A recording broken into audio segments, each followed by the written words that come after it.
Welcome to KP Live, directors and designers. First, before we get started, I want to honor the Tongva people of whose land, originally land that I am on in the Southern California area. Today I was reading about the hunter-gatherer people, so I'm going to encourage all of us to do a little research, read about the people whose land you're on. It's always very interesting to see the history. Also, we have a few announcements. I'm just drilling this in because I do not want anyone to miss this. But the Markham Masks are on August 15th at 5 p.m. And directly following is the after party hosted by Mama Lou Soul and I'm a Hot Mess. You don't want to miss this. It's going to be a real treat. And that will be the time for you to hear the actors and designers and directors and everyone who won to say their thank yous and talk about what they loved about the show. Also, don't forget to Coach Susie classes. You can see a posting on Facebook. If you're not on the Facebook, email marketing. We'll send it off to you. Also, don't forget the KP new play series. So submit your new plays. Just remember, they need to be short.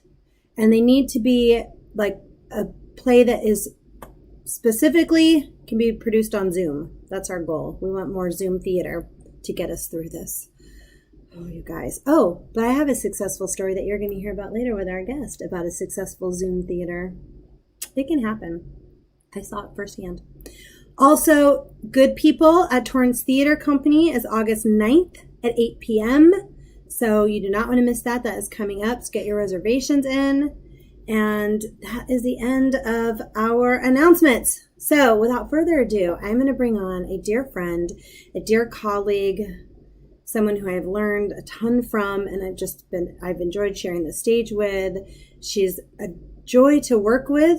She is just a wealth of knowledge. And I just want to bring on my dear friend, Branda Locke. Yay! Hello. Hi.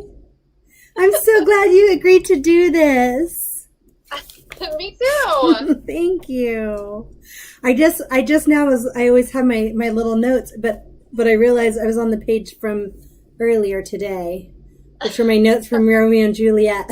Is that from the breakout room? No, it's what I do to show me if they make a choice where I go next. I don't want to put that up too much because people might get a clue. That's true. I don't want to give anything away.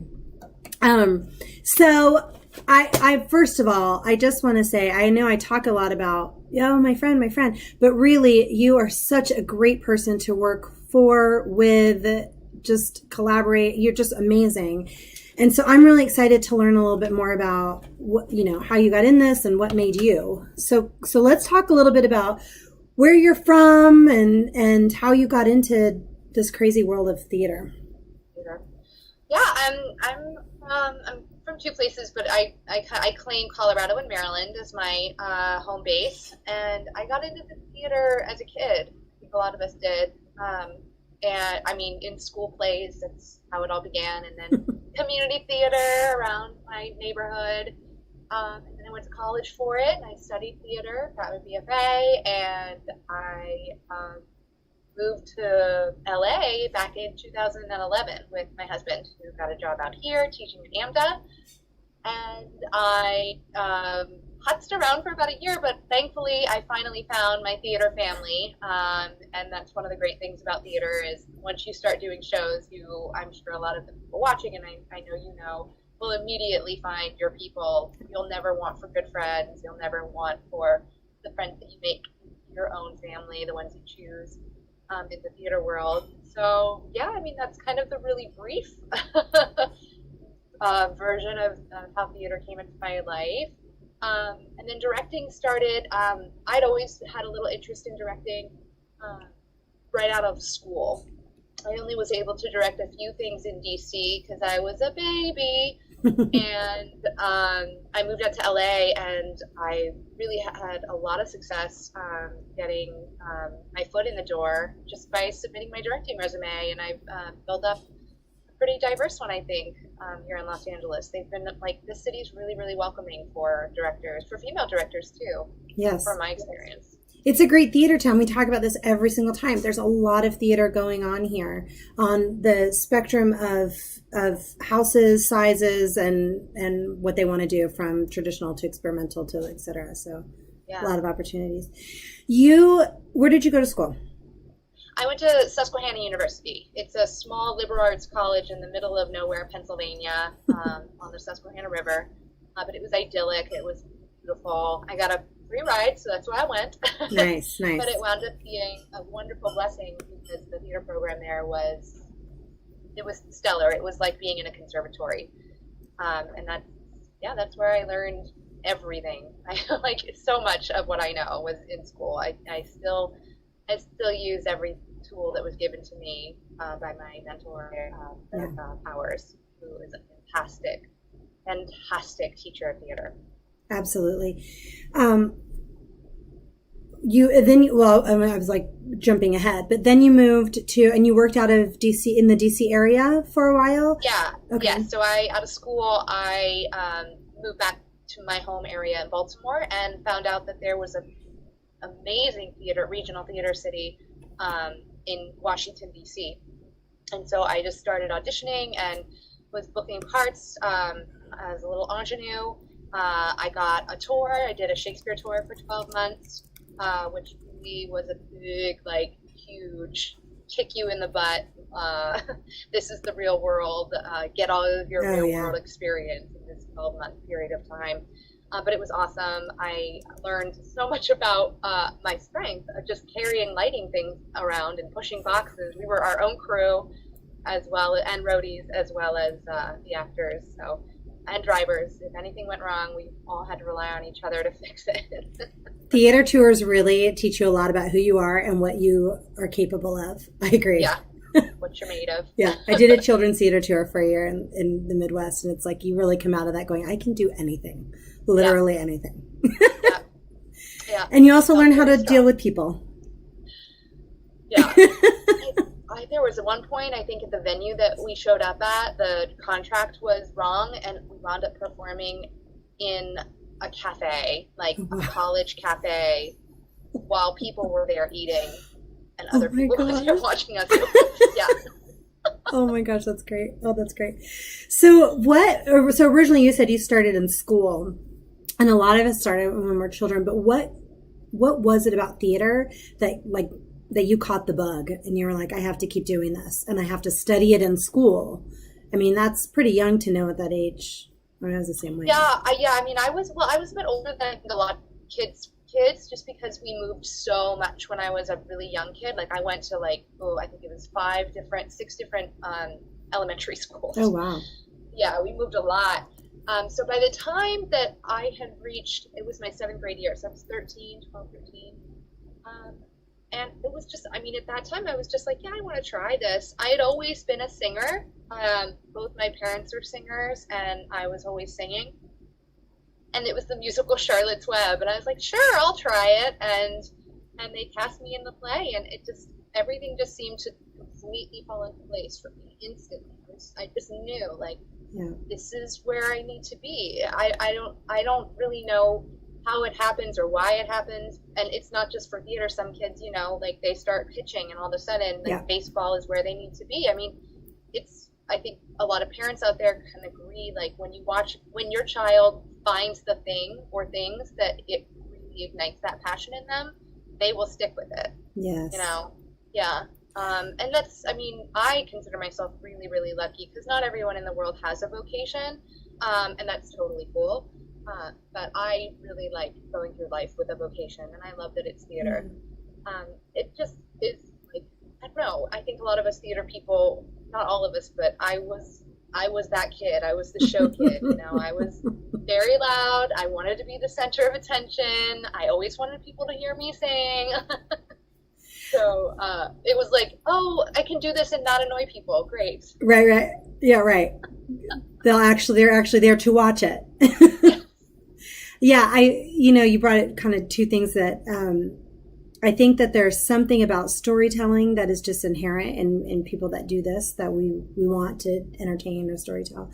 But I was going to say, as a teacher, we have one of the Kentwood kids, We always thought would be an actor and was always involved in all these things, but then recently found playing the bass. And I remember exactly like what you said. I remember his mom coming to me and like, he found his thing. And there's just something where you see a person and they are just alive in that thing. That's right. And I'm glad theater was that thing for you because you've left an amazing imprint, which we're going to talk about right now. We're going to talk about it. Real quickly, how did you hear about Kentwood in the first place? Doug, my husband, was in the Hollow there with you. Yeah. Which is how I met you. Yes. And it's funny because my husband heard about it from his father, who, when his father, Doug Mattingly Sr., lived out in Los Angeles for a little while and was in a play at Kentwood Players back in the 80s. Yes. And so Doug's dad, when we came out there, suggested he check out Kentwood Players. And so Doug did, and he auditioned, and he got in the show, and that's how I learned about it. The rest is history. I love it. Oh my gosh. Yeah. Kentwood really is generational. I mean, we've had a lot of parents and children come up through the ranks.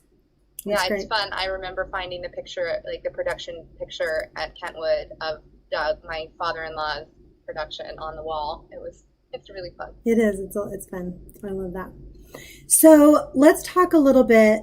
Well, so today we did a production of Romeo and Juliet, Choose Your Own Ending, which you directed. Let's talk. Which you were in, and you were amazing. Thank you. You're very sweet. It was a really great cast. Talk about it building a theater family. You have built an amazing theater family that keeps growing. It's for real. I love collecting people. Let's talk about what is your process, generally speaking, and then also I have to say, Mario Rocha, who's watching right now, said loved R&J today and yesterday. Came back twice. Hey, so awesome, Mario. So what's your process regularly when you start directing a show, and how is that different doing it for Zoom theater? Or was it? Maybe it wasn't. No, it was different. In the Zoom format, I would just say it was very truncated, and we didn't have nearly as many rehearsals as we would for an actually produced, fully mounted production. Mm-hmm. That was for two reasons, really, which was we didn't really have the time because we obtained the rights through Play Scripts, and the artistic director set the date for about, it was like at that point 4.5 weeks after we got the rights. So we didn't have the time to just cram as much in as I would in a regular production. And then the other thing was I didn't really want to take too much of my actors' time, knowing that they were only getting paid, $50 the performance to do the production, which is great. I'm so proud of the fact that Little Fish is a paying theater, and that the reason that those donations that we got for Romeo and Juliet made it so that all of the actors could be paid. But I really value, it's an important thing for me as a director because I'm also an actor. I really value my actors' time, and because time is such a valuable resource. I think it's the most valuable resource because no amount of money in the world will buy that back. You just can't get it back.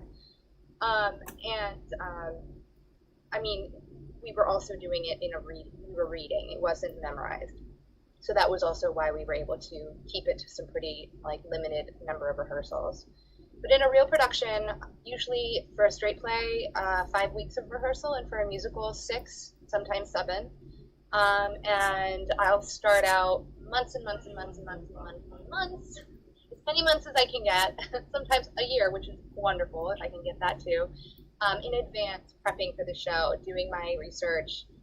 Dramaturgs are not very easily accessible nowadays. They are out there, which is great, and I love them. And for the dramaturgs out there, holler. But for a lot of theaters, especially small theaters, that's something that is not going to be a resource given to many directors. So we have to be our own.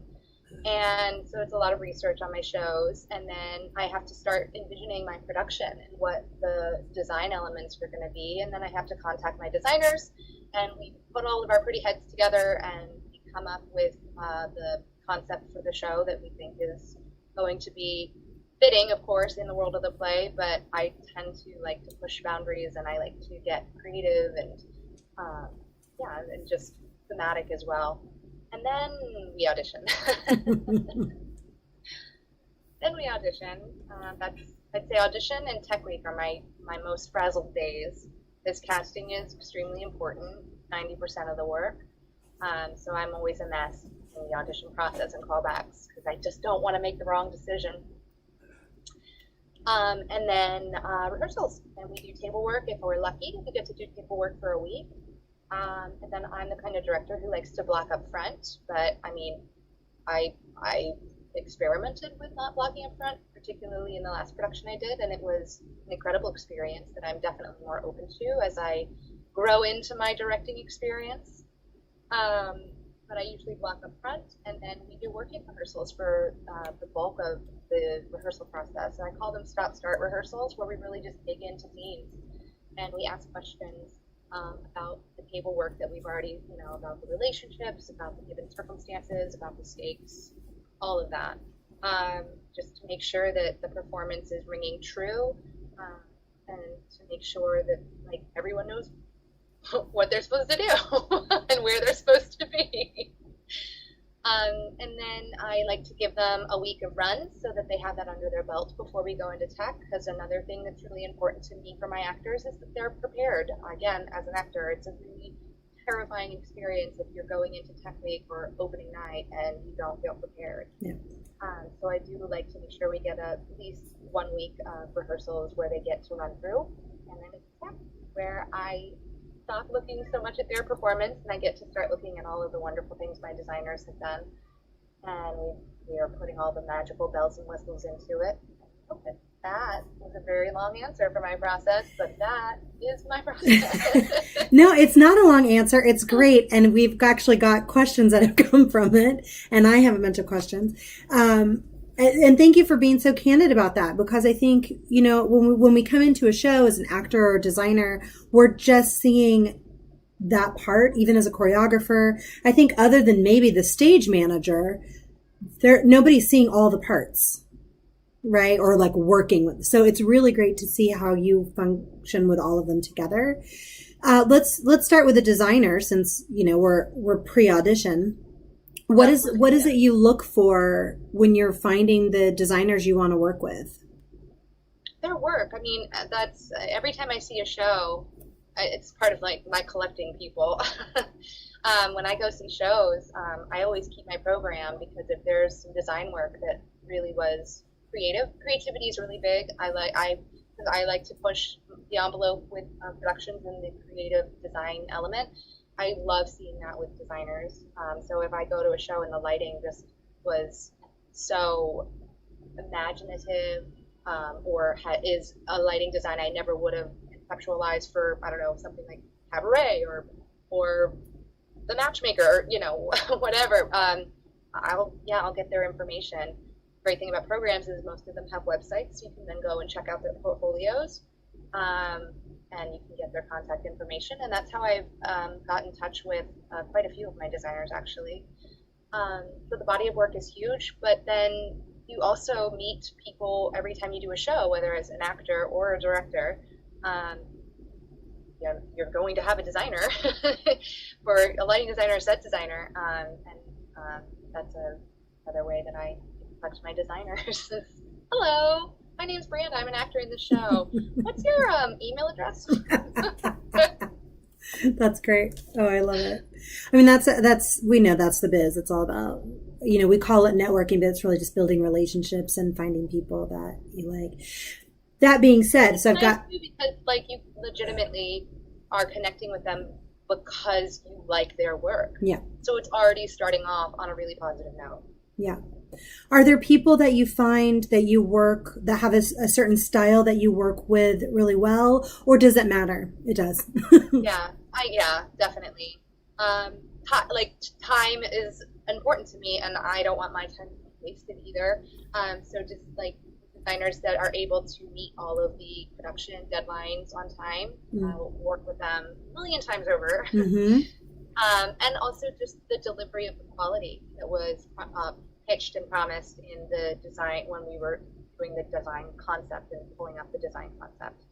And involvement. I mean, we have a design run in every show that I do, so the designers can come and watch the show and see things that, especially the way the blocking goes, so they can make adjustments accordingly. So when they get to Tech Week, it's not so scary. Right. So Sam G asks, what should a first-time director know about communicating your ideas with designers? Have a clear vision about the show. I like to start with the thematic elements that I really want to bring out in the story. So let's say like a easy example might be, I'm trying to think of a play that everybody would just know. Glass Menagerie. The themes from that play that, like, I'm just thinking of this on the spot, but I could see a director wanting to really focus on would be perhaps the haziness of the memory. And you can take the theme of a memory play and you can incorporate that into your design. You see this a lot in Glass Menagerie because it is a memory play, and you see it a lot in the design elements if you go. I saw one production where the whole thing was done behind like these levels of lace curtains. Oh wow! Yeah, and it was really, really cool because they pulled the lace away, and it also went along with the theme of Amanda's descent into loneliness and madness as her children leave her, and us seeing who she really is as that Southern charm is taken off. So the memory, because they had the smoke all around it, and it just felt really, really hazy in the way they lit it, backlights and everything. It was really, really cool. And then it was also tied into the theme of the protagonist's basic main, journey. Yeah, I think you like hit on something very important. Yeah, sorry to answer the question, Sam. Like knowing where you want, what you want to see, and being able to communicate that to your designers. So if that was something that I wanted, I would say I really want to focus on the memory aspect of this, or I really want to focus on Amanda's descent into madness. I really want to, and then give them examples, of for me, it's images. Like I'll do a Pinterest dream board, and I'll pull up images for my designers, and they're not just shots from other shows. Like it could be a color. I might just show them like the color red and just be like, I don't know why, but this, and then like next to that, there's a beach ball, or all of my Pinterest boards for my shows look insane. You wouldn't know really what I'm thinking, but my designers, because they are so artistically minded and they're visual artists, they're immediately just start taking that as a place to jump from, and then they come up with even better things that I can't even dream about, and we've collaborated and we've agreed on something. So yeah, definitely just know your vision and communicate that to your designers. Yeah, I think that's so key, is just having something very specific and being able to communicate. When we get wishy-washy about it, or we don't make decisions, is when there becomes that gray area, and then problems happen and no one meets deadlines. So Mario had asked, and we're going to kind of go back to Romeo and Juliet, Choose Your Own Ending. He'd asked, there are specific techniques for film versus live theater, and is curious about what techniques you discovered were necessary or adjustments that needed to be made for the Zoom performance. Was that similar to film or not? I don't know much about the film world. I don't do anything really in the film world. I'm definitely a stick to the boards kind of girl. Lady, I mean, did it. But in terms of the difference from doing live shows to the Zoom, it was definitely a barrier that the actors had to kind of not fight through, but they had to like reach even further. And for the Shakespeare that we just did, because we also have the language that can be sometimes a barrier, especially at first, what we found worked was actually quite large performances on the screen, which you would think, or I would think, but again, not knowing much about film, the opposite would be true, that something more small and something more subtle will pick up really well. But with the Zoom, maybe it's because it's a consumer product with Zoom, I don't know. It doesn't really pick up unless you're really, really close to the camera. And I mean, I've seen Zoom productions and been a part of Zoom productions where that's what the aesthetic was, and it worked because of the material. It was meant to be something that was based in realism and naturalism. But for our purposes with Romeo and Juliet, Choose Your Own Ending, it's a very broad comedy, a very broad parody, and the bigger, the better. We're going full Monty Python in a lot of ways. Yeah, that's true. That's true. And then just, the other thing, again, that I've noticed as an actor, but also as a director, is you gotta act with your ears and not with your eyes. Because look, if you really want to connect with the character you're playing the scene with or the audience, you have to look directly into the lens, which means you don't get to look at your fellow actor. So right now I'm looking at my lens and I'm not looking at Samantha. So you have to really just rely on what you're hearing from those actors, and if you've got really good peripheral vision, that as well. Yes. Yes. Yeah, I found the same discovery, which was interesting because I am a crossbreed. And so my inclination was like, oh, camera, very subtle. And discovering right away with this heightened language, it was still, and I think because we were thinking about it as theater, we were ready and more accepting. Yeah, we really were treating it as a theater piece. Yeah. It was interesting. It was a very interesting hybrid. Yeah.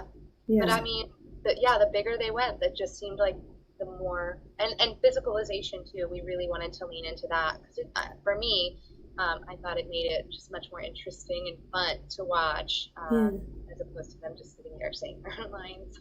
Oh, it was great. I mean, we had sword fighting, a lightsaber, a rooster, animals. Animals, oh, the animals. I mean, there's a lot happened today and yesterday. So yeah, there's the whole wide world if you want to be creative and, play with your imagination.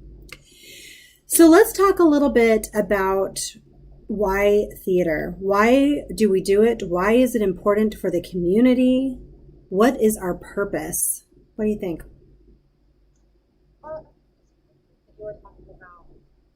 I mean, people need to tell their stories, and they need to see stories that are their stories.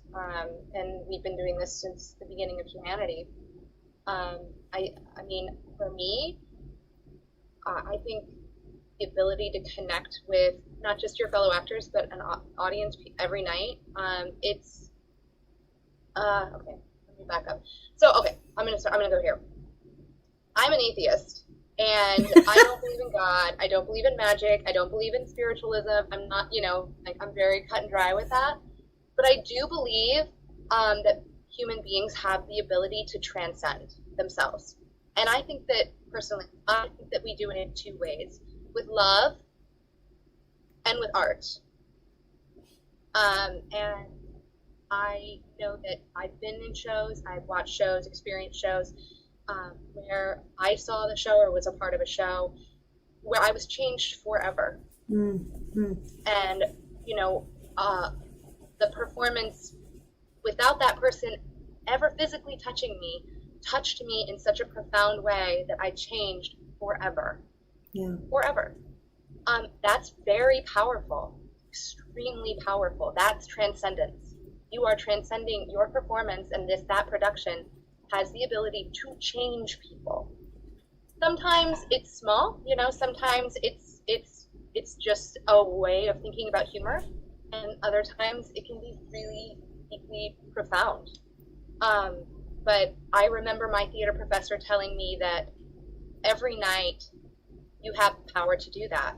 Mm-hmm. And that's always stayed with me. I tell every cast that it's part of my spiel before every opening when I have to, birth my baby and send him away to school and say goodbye. I say that every night. And the other part of that change too is, don't be surprised if there's a person, especially if there's kids out there, they're gonna watch this and be like, I want to do that. Yeah. That's also huge. So that's why I do theater. Yeah. Yeah, absolutely. That's why I think it's important. Yeah. That is when people talk about the magic of theater, I think that's what they're talking about. It is the ability to transcend where we are.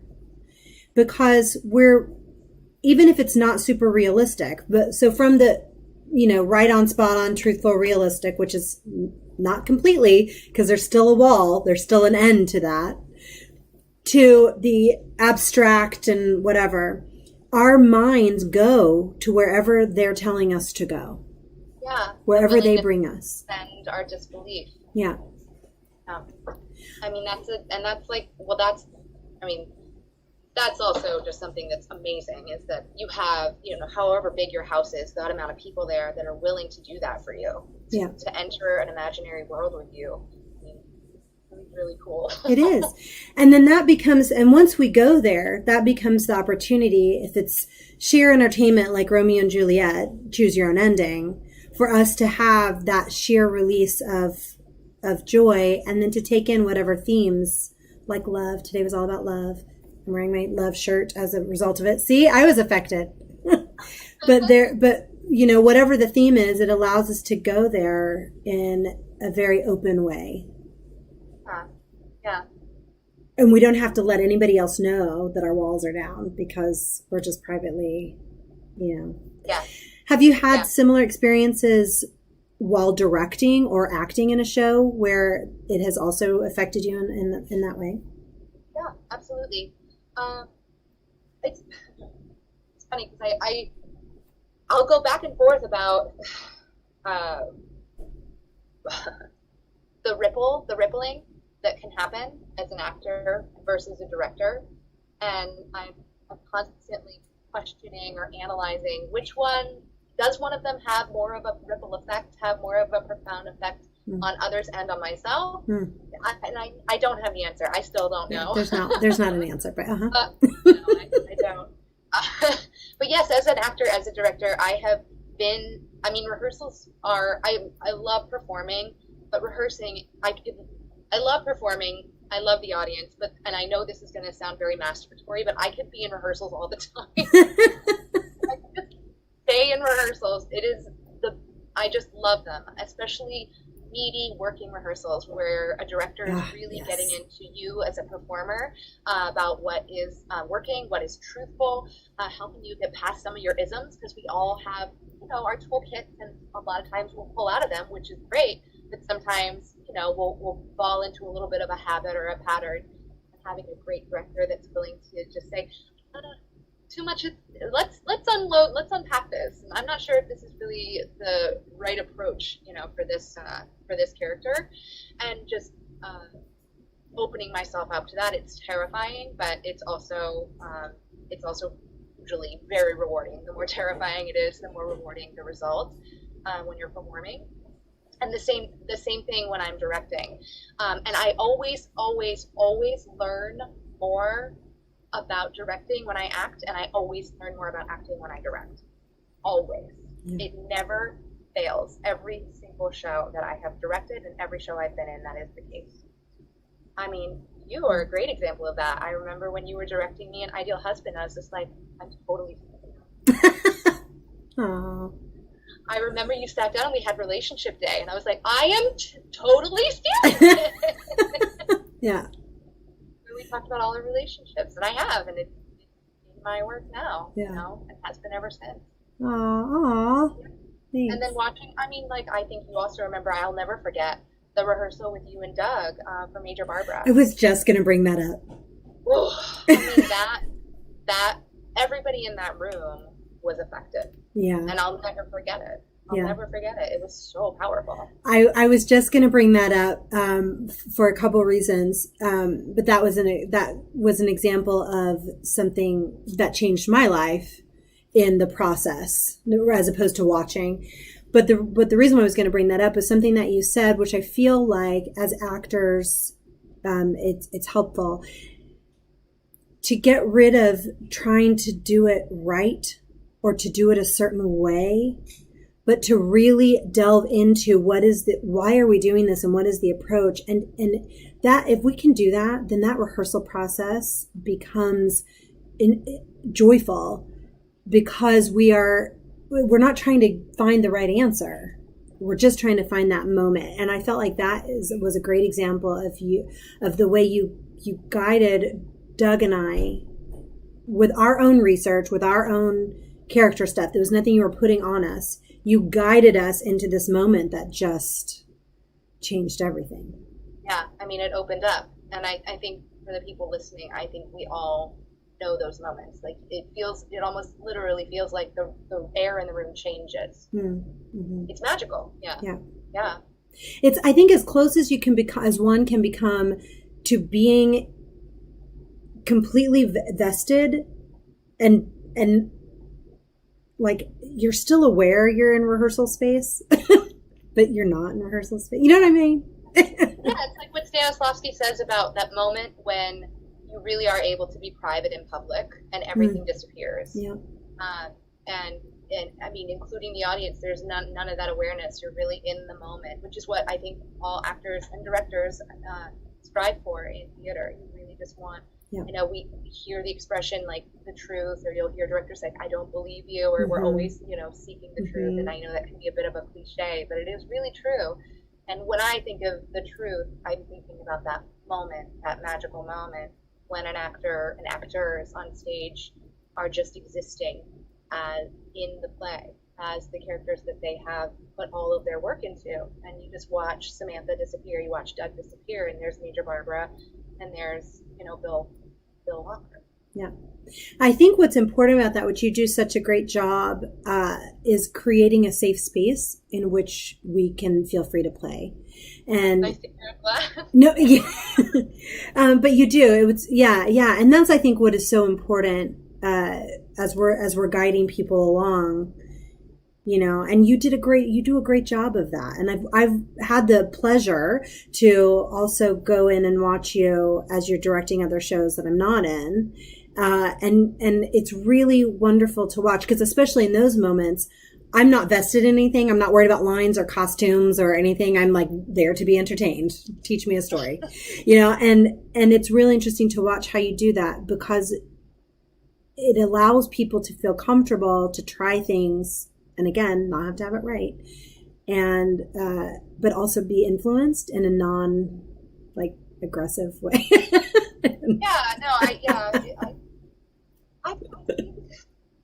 I wish there are times I go back, especially when I was a really young director and I had a lot to prove to myself and the world. I wish I could go back, and I definitely have gone back to some cast and just been like, I am so sorry. I have learned so much since then. Yeah, that's what life is for.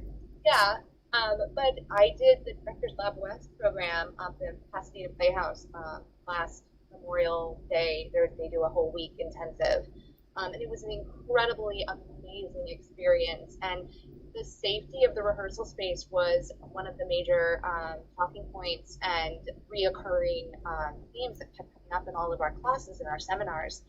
And I really learned that I was proud of the space that I could create in rehearsal, but I learned that I did have a long way to go, particularly with keeping in mind that not everybody has your experience, and not everybody can just jump right in, especially, and again, this is because this is my experience, especially marginalized people.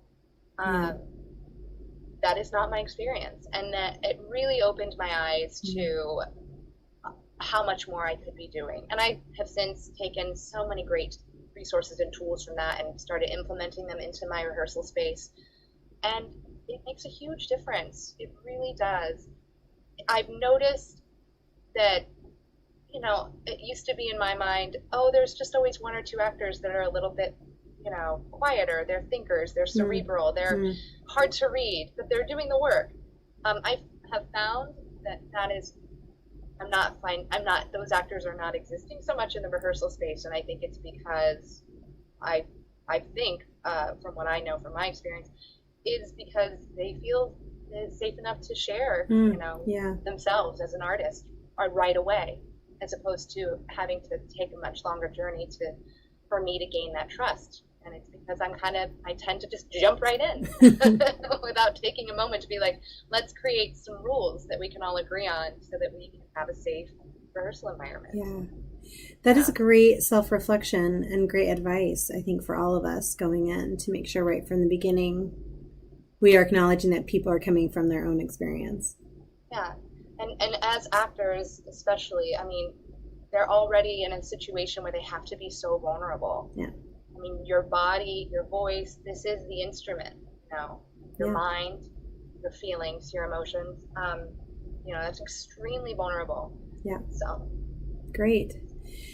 Kind of veering off a little bit from the process, but kind of going to what, when we come out of this. Delray Guy wants to know, how important do you think it is to have new works produced versus established classics?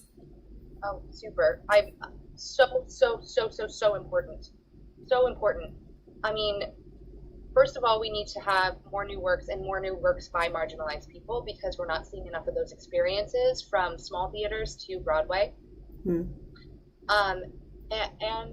that creates more of an opportunity, for everyone to go to theater and have an opportunity to say, that is my experience, I relate to that. So we can have more people opening up, and changing them with art. So, and I mean, don't get me wrong, I love the classics. I know we dropped quite a few classics talking about Ideal Husband and Major Barbara, Romeo and Juliet, Choose Your Own Ending, but it is a new work, actually. Tennessee Williams, I mean, these are great playwrights. When you watch, like, all of the classics, but we can't just keep doing them all the time. Right.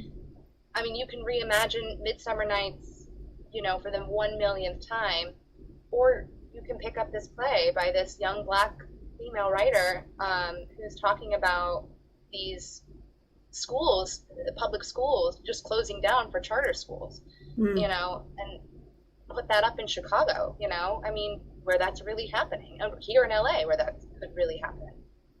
So, I mean, yeah,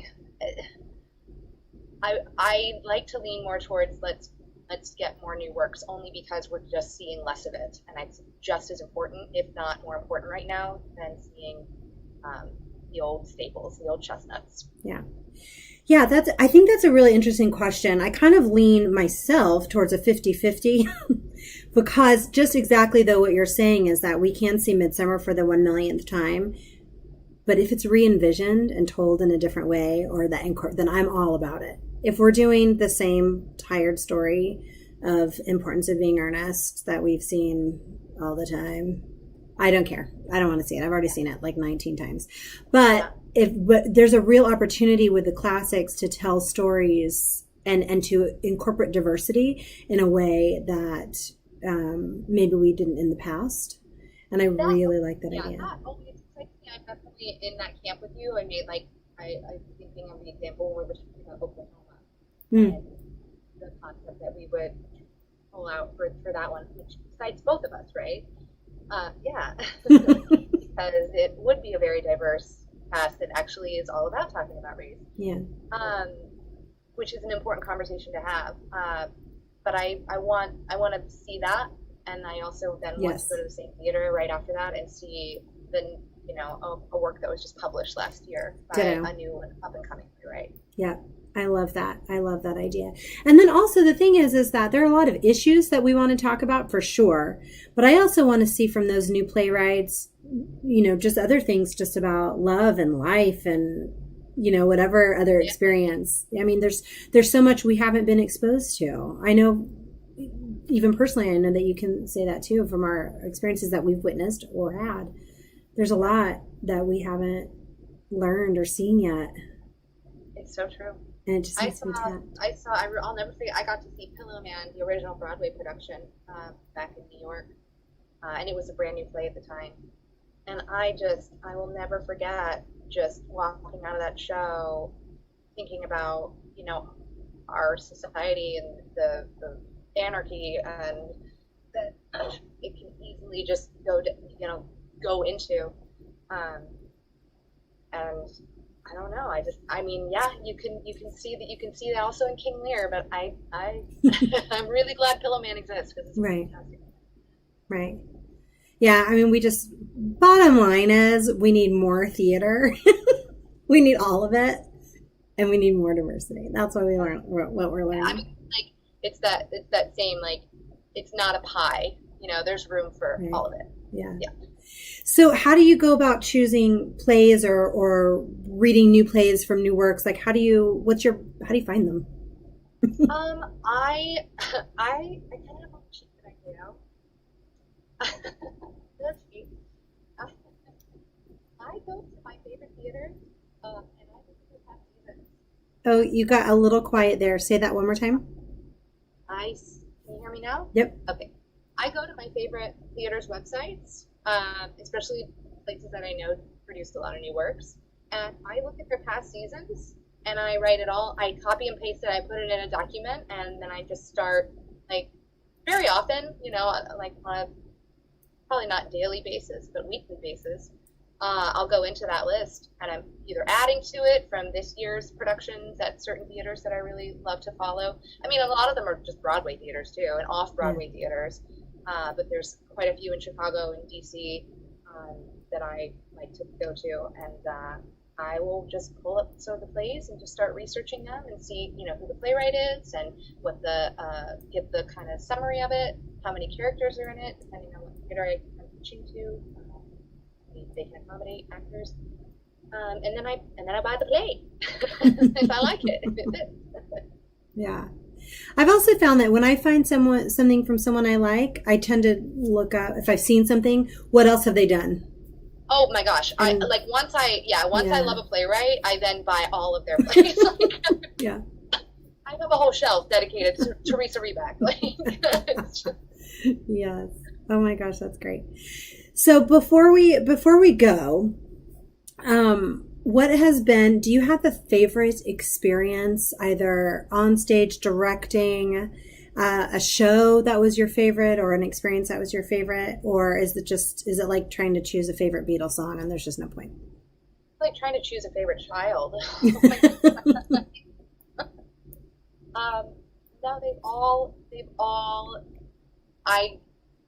I, they've all made my life so much richer. Some of them, I don't know, this could just be me, but some plays will stand out just a little more. That usually has more to do with the cast and the design team, like the entire team, crew, than it does necessarily the material. But I have many favorites. I loved doing Dead Accounts. I loved doing Ideal Husband with You. I loved Major Barbara. I loved doing Boeing. There's a lot. Those are some real special ones. But and the last one that I just did, oh my gosh, Dead Man's Dead Cell Man's Phone. Cell Phone. Yeah. And then the other part of it too is it depends how hard. Some shows are harder to mount than others, and it's not usually anything to do with the cast or anything like that. It's more technically involved, or it's long, or it's a giant book musical, or Yeah. some shows they're just a little harder to get up on their feet. It's interesting because I was even thinking like what show that you directed would be my favorite, and I just did the same thing that you just did, and I was like, oh, I really love Dead Accounts. Oh, but you know what was also really good was that 2-person play at Little Fish. Oh, but you know what else was really funny was and let's start going down the list, and I loved what you did in The Small Space, both with Major Barbara and with 5 women wearing the same. I mean, it's just like you could just keep going, We're gonna be here all night. Before we go to the next one, I want to say that Gloria also said she loved the show today. It was wonderful. So I wanted to pass that along to you. Congratulations. Do you have a worse debacle story, or do you have and you don't have to be specific. You don't have to say names. It is just the few of us here. So. The worst debacle. Yeah, actually. And it could be anything from costumes falling off to set pieces falling down, props breaking. Oh, you're quiet again. Oh, is I think you're back. that better? Mm-hmm. Okay. Uh, I did a production of She Loves Me, and the power went out on the entire city block during a show. Oh no! During the show? Yes, during the show, and it just happened to be the performance that I was coming to because they had a talkback scheduled for that day that I had to be at. Oh no! And I walked in. I meant to walk in at what was intermission, and the play had just barely started because of the power outage. Oh no! And this is a show that was, well, I mean, you can't do a show without lights, right? You can, but also a show that relied on tracks. So, like, this show was not going to happen. On top of that, the lead actress had, like, she ripped something in her knee. So she was injured. And the understudy had to go on. Oh my and gosh. then, I think the performance or two after that, one of our actors got appendicitis and had to go to the hospital. So that was definitely a show where somebody must have said the Scottish play or something. I don't know. Was just about to say that. There were a lot of things beyond anybody's control, that happened. I think the lights going out, though, I think that takes the cake. I mean, like, pretty much anything else you can recover from. But that. Like, what do you do? I don't know. I know. I don't know. And then as an actor, the set did fall on us once. We did have a set fall on us. Yep. Not in She Loves Me, in another show. Yes, I was an actor in the show. Oh, okay, gotcha. Oh, gosh. And everyone was fine, thank God. So, oh, my gosh. We can laugh about it. That would be another hard thing to kind of play off. I've got a lot of fun theater stories. I told you about the one where one actor got bitten by an audience member who was not a child. I was there. You were there? I was there. I will never forget. I was watching that production where an actor was bit by an audience member unplanned. It wasn't you, right? You didn't bite. I did not bite anybody in the show. This is one of the reasons why I love these stories. That is live theater, and sometimes we have stories of how we try and get out of it, and sometimes we have stories of like, well, this is live theater. We'll fix it in post. But we're gonna wrap up real quickly. Do you have any final advice you want to give to anybody? Follow your dreams, everybody, and especially if this is for directors and designers. Be brave, leap fearlessly, because that's what makes great art. You got to be willing to leap into the deep end and take those risks. They really do pay off. Like you'll surprise yourself. I'm writing that down. Lead fearlessly. I'm going to put that up. I love that. And then real quickly, a little bit in the advice realm, for actors that are auditioning for you, do you have advice of what you're looking for or what you hope to see when people are auditioning? The actors that are prepared always stand out. Be prepared and always stand out. Wait, is that... Actors who are prepared always stand out. Read the play if you can. And if it's a new work, reach out to the director and ask for the play. They'll usually send it, and they're usually really pleasantly surprised. And if they won't, then, make sure you know your sides. You'll always stand out if you're prepared. I love that. Actors who are prepared always stand out. All right. You all heard it here. Thank you so much, Branda, for joining us and sharing so much with us. This was so great. I learned a lot. Thank you. And thank you all for joining and watching and commenting and having great questions. We really appreciate it. Thanks for joining us. Yay. Also, side note, I think it's next Sunday, the Good People Day. We're not going to have a show because guess where I'm going to be? Watching Good People. That's Me right. Too. Yay.